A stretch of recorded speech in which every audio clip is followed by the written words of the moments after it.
Welcome to Mohini speaks. Mohini speaks में आप सबका स्वागत है। मैं हूं साध्वी कुमारी का। बहुत दिनों के बाद दोस्तों मैं वीडियो बना रही हूं क्योंकि मेरी तबीयत बहुत ही ख़राब था, तो आप जैसे कि मेरे मुंह पे देख सकते हैं। लेकिन क्या करें, अब एक ऐसा सिचुएशन आया है तो मुझे लगा मेरे जितने भी भाई बहन मुझे फॉलो कर रहे हैं उनको ये बात बताना बहुत ज़रूरी है।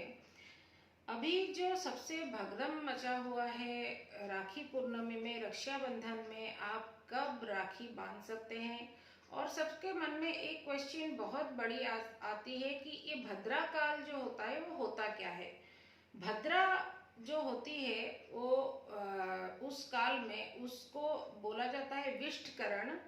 जो हमारे करण होता है 11 प्रकार की जो करण है उसमें विष्टकरण में आता है भद्रा काल, जिस वजह से इस काल में कोई भी शुभ चीज, कोई भी शुभ कार्य बिल्कुल किया नहीं जाता है।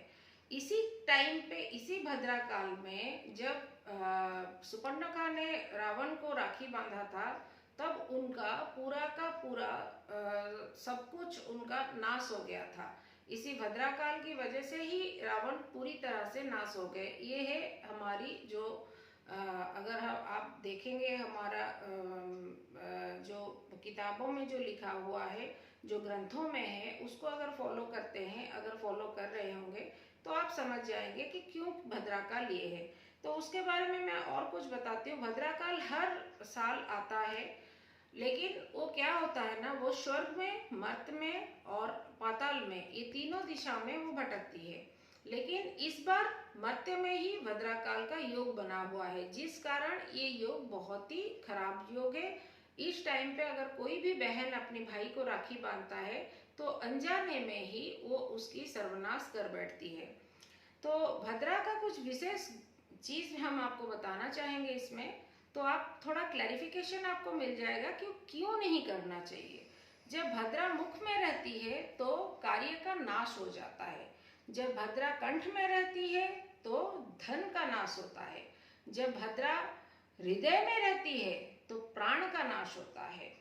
भद्रा या विष्टकरण, जिस करण के बारे में मैंने आपको बताया, विष्टकरण, भद्रा जब विष्टकरण में शुभ कार्य निषेध बता गया है। विष्टकरण में जब भद्रा आती है तो कोई भी शुभ कार्य हम लोग नहीं करते हैं।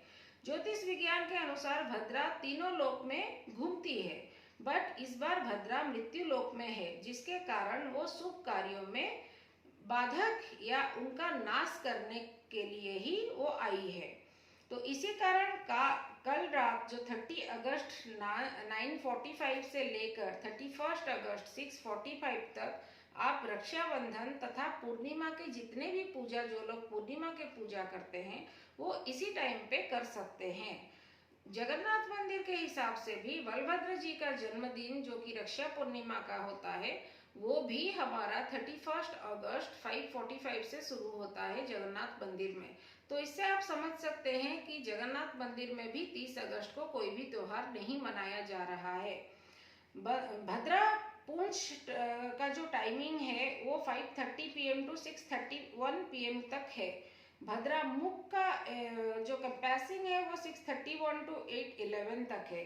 भद्रा काल जो सीज है वो 9:30 PM तक है। तो इसी वजह से हमने बार बार आपको कहा है कि 9:45 से 6:45 का जो टाइमिंग है वो सबसे बेहतरीन टाइमिंग है, और आप इसी टाइमिंग के अंदर आप अपने भाई या बहन को राखी बांध सकते हैं। तो चलिए दोस्तों, अगर मेरे वीडियो पे नए हैं तो प्लीज़ मेरे चैनल को सब्सक्राइब कीजिए। सब्सक्राइब करने के बाद बेल की आइकन ऑल की बटन पे सेट कर दीजिए, और ज़्यादा से ज़्यादा लोगों के साथ शेयर कीजिए और लाइक कीजिए। और अगर आपको कोई भी इसके बारे में जानकारी चाहिए तो मुझे कमेंट्स में ज़रूर बताइए। तो इसी के साथ ही हम ये वीडियो अंत करते हैं। अगर कोई भी प्रश्न है आप हमें डायरेक्ट कमेंट के थ्रू बता सकते हैं। Till then, good night, bye bye.